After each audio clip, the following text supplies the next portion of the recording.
Grandma, I'm hungry. What's for lunch? It was just before noon when my daughter, Emily, returned home with her son, Noah, for the birth of her second child. Noah, waving his hands excitedly, looked so adorable, and I answered with a warm smile. We're having Emily's favorite, omelet rice, for lunch. Do you like it too, Noah? Yeah, I love omelet rice. Noah spun around, with his arms raised in a cheer. Just then, a loud crash came from the direction of the cupboard. Emily. When I rushed towards the sound, I found Emily leaning tiredly against a table, seemingly exhausted. Are you okay? As I stepped closer to support Emily, I saw something incredible happen in front of me. A small shadow moved quickly towards Emily and kicked her in the stomach with great force. What? Cough, cough. Emily doubled over in pain, and the small shadow stood defiantly in front of her. Noah. Shockingly, the small shadow that had kicked Emily was Noah. I couldn't believe my eyes for a moment, and when I got back to myself, I told Noah off. Hey, Noah, what are you doing to your mom? Emily, are you okay? I immediately went to Emily's side and whispered to her. Yeah, I'm so sorry. I'm so sorry. I'm so sorry. For some reason, Emily kept apologizing desperately. Seeing the usually sweet and honest Noah kick his mother in the stomach was a massive shock to me. My husband, Jack, approached with a fierce look, having witnessed the whole scene. Noah, I'm not mad, but explain why you did that. Noah looked confused and said, What? It's discipline. Discipline. What does that mean? I am Kate Jones, supporting my husband, Jack, for 35 years, and this year, I finally reached my 60th birthday.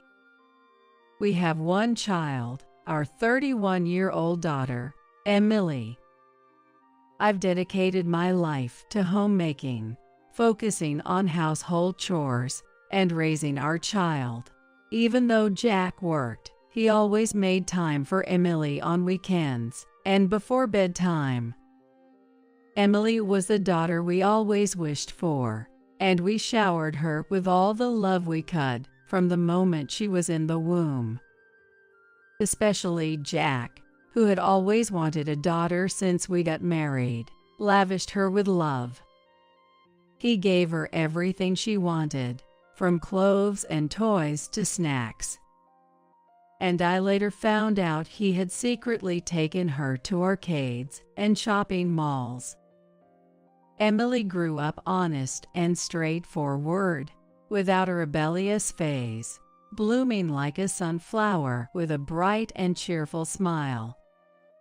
She married at 28 and lived with her husband, Sam, helping to manage the family-owned restaurant in Sam's hometown. I had only met Sam's parents during the engagement and wedding, so our interactions were minimal. Sam struck me as serious but stubborn, yet the easygoing Emily seemed to soften his edges. We considered Emily our little girl, so we hoped to welcome Sam into our family rather than send her away. However, Emily spent days convincing us, pleading daily about Sam, until we finally agreed to let her marry and move out. After the wedding, Emily called us daily for a while. Dad, today I made a delicious beef and potato stew. I knew it, Emily. Emily's beef and potato stew is fantastic. The texture is just irresistible. Sam, he's a lucky man to be able to eat Emily's delicious homemade meals every day.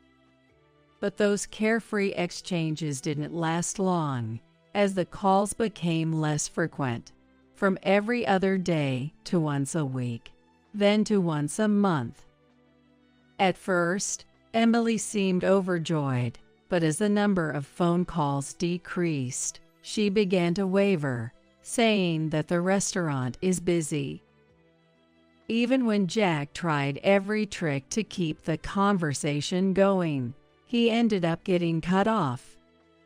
When I messaged Emily, it was rare to get an immediate reply, and sometimes I didn't get a response at all, which was worrying. The birth of our grandson, Noah, was also announced via message. However, it wasn't until Noah turned 1 that Jack and I begged her over and over again and got to see our long-awaited grandson. And after that they only visited our house once or twice a year. Even though we asked Emily to come back more often, her reluctance was puzzling, and before we knew it, Noah was old enough to start elementary school. Thus, we hardly heard about Emily and her family's situation, and had no clue about their lives. Jack tried calling several times but lamented that he could never get through. One evening, just as we finished dinner, the phone rang. "Hello." Hi, Mom. Is now a good time?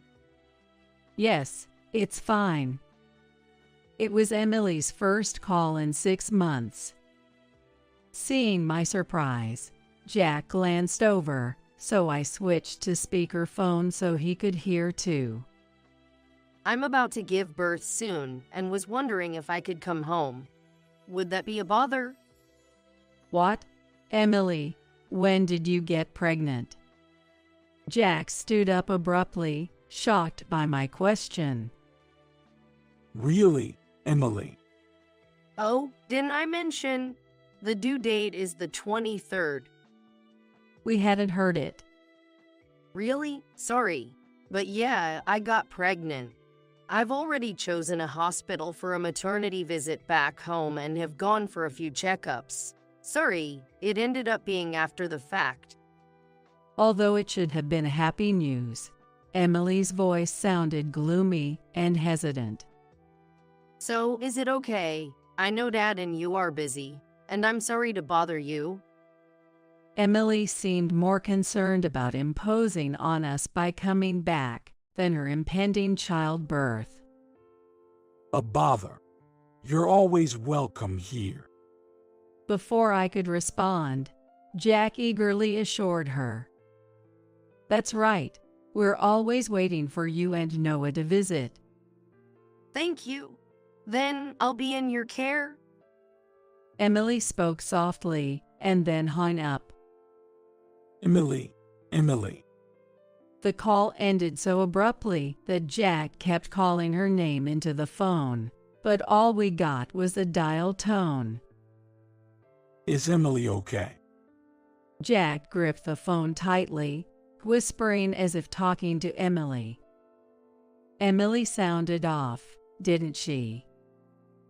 Yeah, I've never heard her sound so down. Our joy at hearing our daughter's voice was overshadowed by concern for her unusually downcast demeanor. The following week, Emily came home with Noah. We went to the station early in the morning, eagerly awaiting their arrival. Emily appeared from the ticket gate, pulling Noah's hand. Emily, Noah. Jack rushed towards them and waved his hands enthusiastically. Mommy, who's that man? Noah noticed Jack, but he didn't remember because he hadn't seen Jack for over 3 years. He's my dad and your grandpa. Emily waved at us with an apologetic look on her face.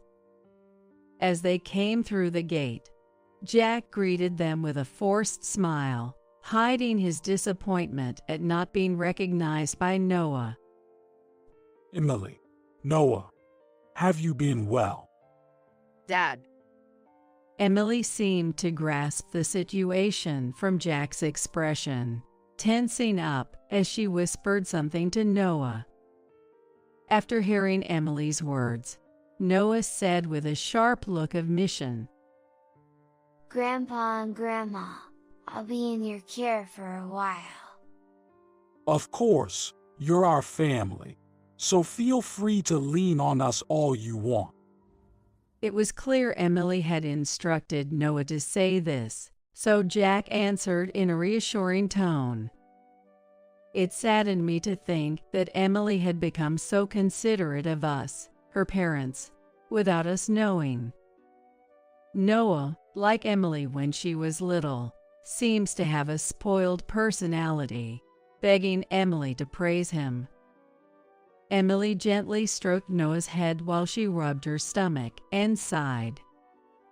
Anyway, you must be exhausted. It's a long journey. No, I'm okay.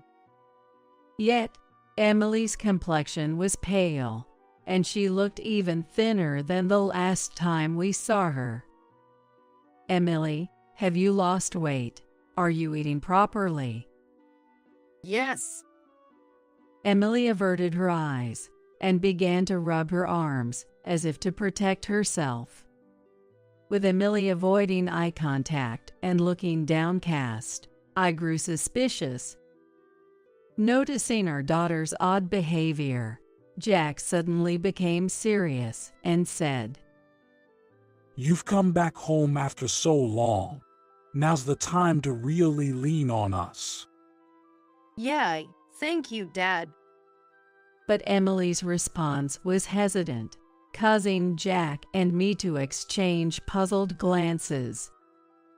When we got home and I was about to make some herbal tea to take a break, Emily came into the kitchen and said, I'll help you. Emily, you should rest.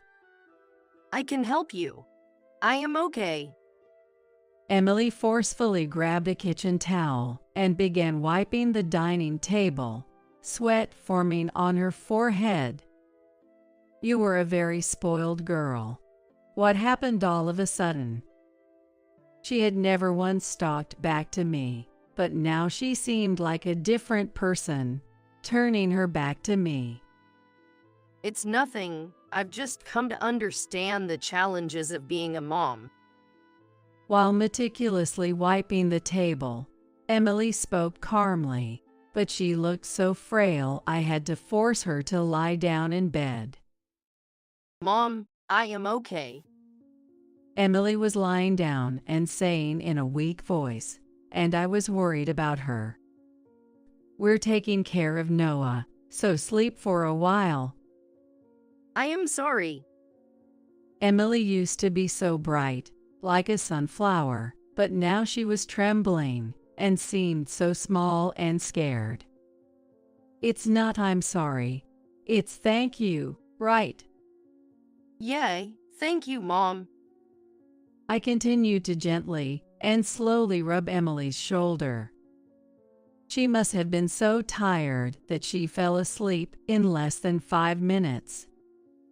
Meanwhile, Noah, overflowing with energy, played with toy trains with Jack. I smiled and spoke to the two who were playing. Put it away when you're done playing. Okay. Noah responded energetically, raising his hand. It's very good of you to answer well, Noah. Noah is such an honest and good boy as Emily. I smiled, left Noah in Jack's care, and decided to go grocery shopping to prepare lunch. Today, I plan to make Emily's favorite omelet rice, trying to shake off the nagging anxiety. When I returned from shopping and it was time for lunch, Emily had just woken up. Did I sleep a lot? Yeah, you slept soundly. What should I do? For some reason, Her face turned even paler, showing a frightened expression. Is something wrong? No, I need to start making lunch soon. Without hearing me stop her, Emily went hauntingly to the cupboard. Her behavior was more suspicious than I had ever seen, filling me with an increasing sense of dread.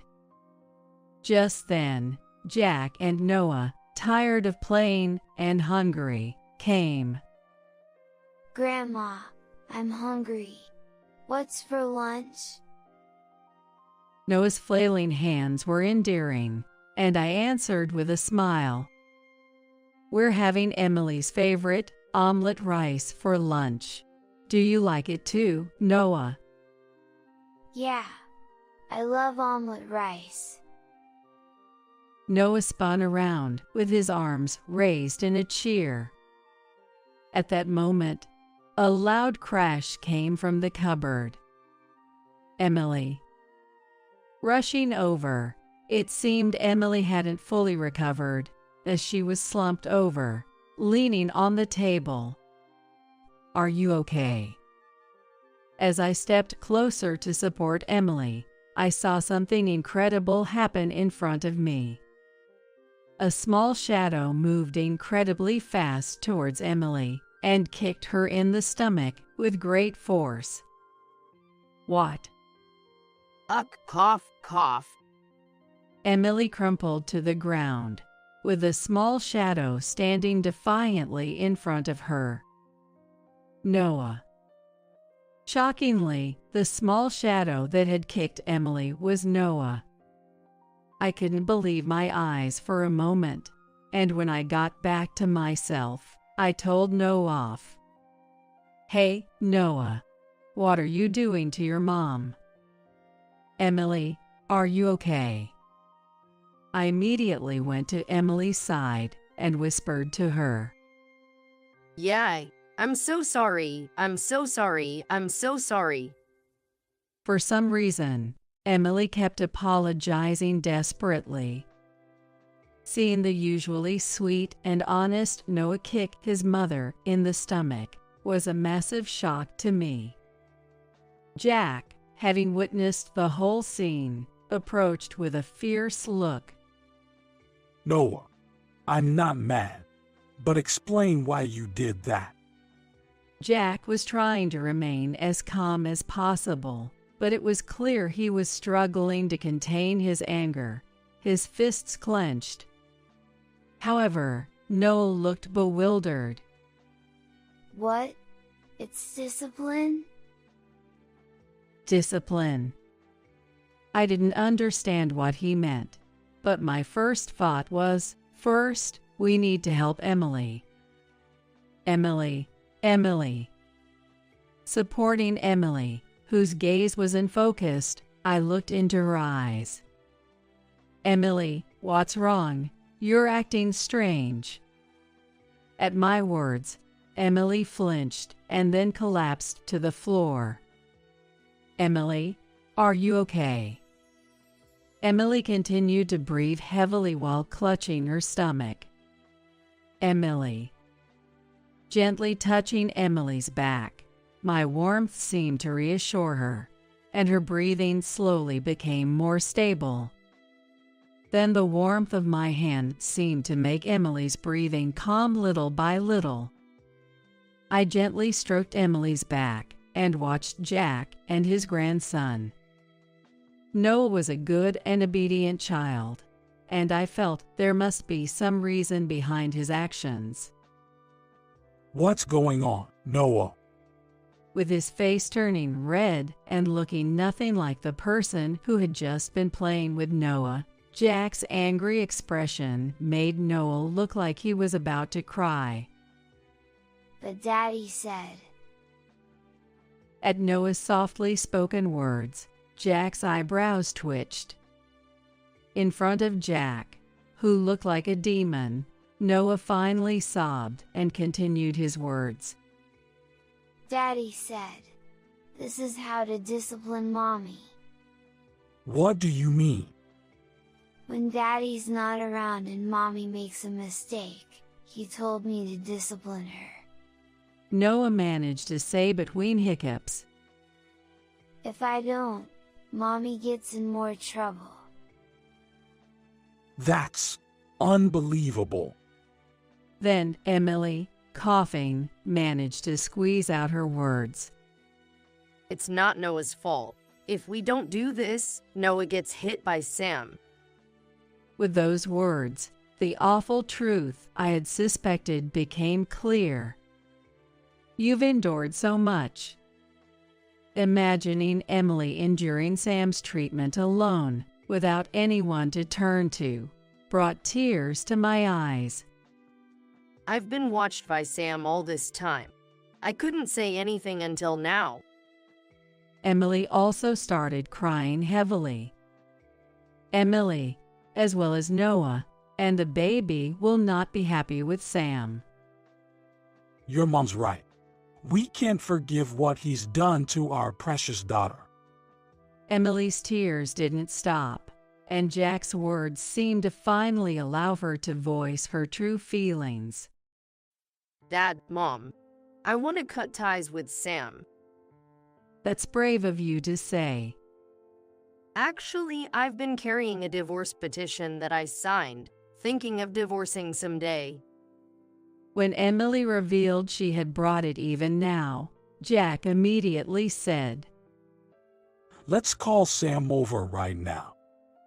But will he come? Sam always prioritized the restaurant and never listened to Emily, so she looked doubtful. Jack called Sam with a firm tone. Sam, come to our house right now. I couldn't hear Sam's voice on the phone, but Jack's voice made Sam look reluctant. Do you understand what will happen if you don't? Jack's forehead veins stood out, and his face turned red from the unfamiliar effort. We'll talk more when you get here. After ending the call, Jack looked frustrated. Are you okay? Yeah. I just need some water and a little rest.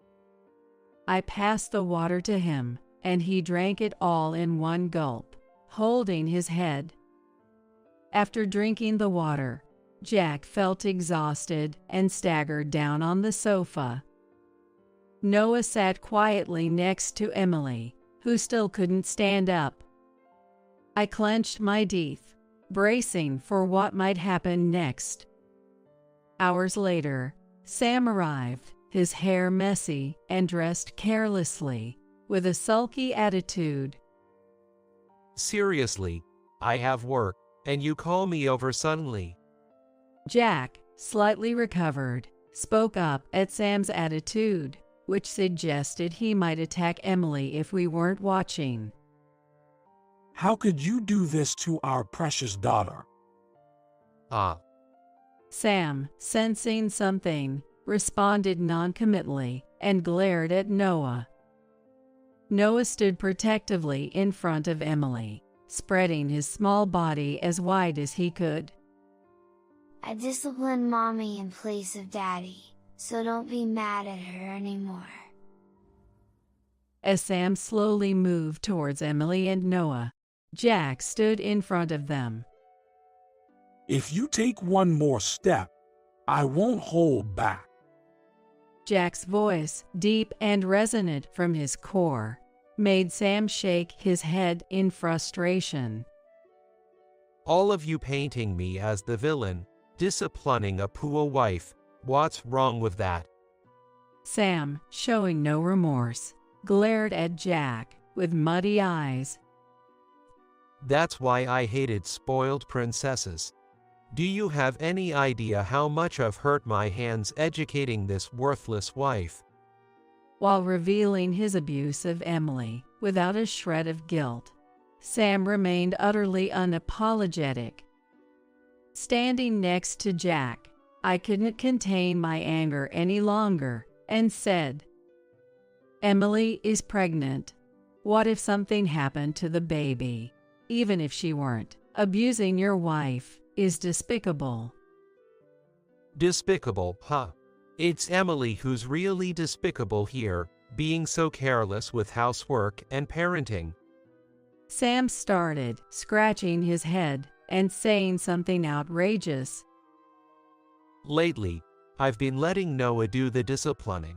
Just like his mother, he's completely inept.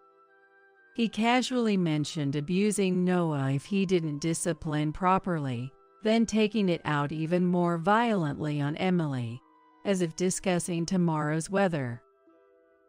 That's absolutely unforgivable. Jack screamed, realizing the unimaginable hardships our dear daughter had been silently bearing. Am I really that bad? I was raised this way, and making a fuss about this seems ridiculous. Sam revealed, apparently, his parents were complicit in his treatment of Emily. Give me a break.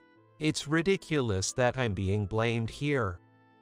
Sam bit back, showing no signs of remorse and acting as if he was the victim. You thought I was listening silently. Finally, Jack's patience snapped. He disappeared into another room and returned with several documents. I don't care what happens in your family, but you're getting divorced from Emily. I thrust a sheet of paper at Sam. Sam looked at the document, raising his eyebrows slightly. The document Jack pushed towards him was the divorce petition signed by Emily. Before Sam arrived, Jack had taken custody of the divorce papers from Emily. Fine, I don't mind divorcing Emily. Sam quickly signed the divorce papers and handed them back to Jack. Jack secured the signed divorce petition and prepared more documents. Additionally, considering Emily will need support, I want back all the money I invested in your parents' restaurant. With that, he handed over another document, causing Sam to gasp and collapse to the ground. The second document was a financial support agreement signed by Jack. The document stated the total amount of money that Jack had helped so far, and that he might have to make a lump sum repayment depending on his wishes. Since Jack is the executive of a large company, he has given considerable support to Sam's parents' restaurant, which amounts to $100,000. Sam finally spoke after a moment of slumping on his back. I can't give up Noah as the heir, and there's no way I can repay that money. There's no way we'd let you off that easy. Do you have no compassion? I'm the man your precious daughter loved. I supported Jack because Sam was so selfish. After agreeing so readily to divorce Emily, you expect compassion and love. What? You don't care what happens to me, Emily? Sam desperately looked to Emily for support, turning his anger towards her. But protected by us, Emily confidently replied, I don't care what happens to you. As long as I have Noah and the baby, I'll be happy.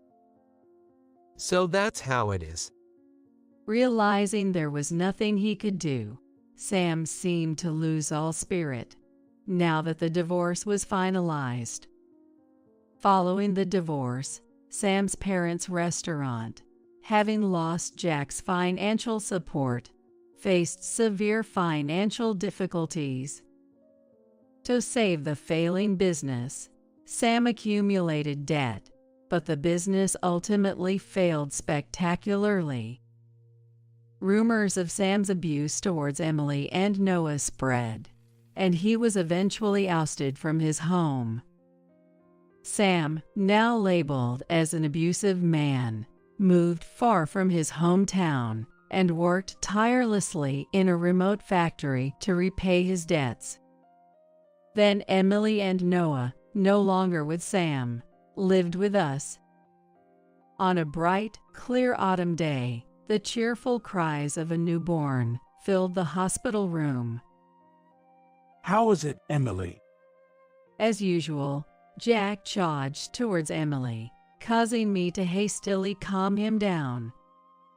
Dear, you'll startle the newborn baby with that enthusiasm. Oh, my apologies.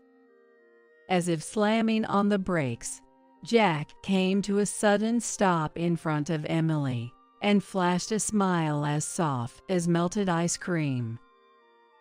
You look just like Emily, a beautiful girl. Hee, thank you. Emily smiled softly, as if the evil had fallen. That smile was indeed the full bloom of sunflowers we knew Emily could bring to life. Mommy, Mommy. Noah, who had been fidgety yet patiently waiting, approached Emily with joy. Noah, you're going to be a big brother starting today. Say hello, will you? The baby stopped crying and stared intently at Noah's big, round eyes. I'm your big brother. As if responding, the baby tightly grasped Noah's cautiously extended hand and seemed to smile. Oh, how adorable! Noah, gripping the baby's hand in return, immediately put on a determined, big brotherly expression. Have you decided on a name for her? Jack asked Emily with a doting smile. Yes. I want her to have a life filled with brightness and joy, so I thought we'd name her Claire. Emily's words resonated deeply within me. Claire, thank you for being born safely. My spontaneous words made both Jack and Emily nod quietly with moist eyes. Emily and her family were discharged from the hospital safely, and our home became livelier in an instant. Fortunately, Emily has no physical scars left, and the newborn Claire is just as shiny and bright as her name.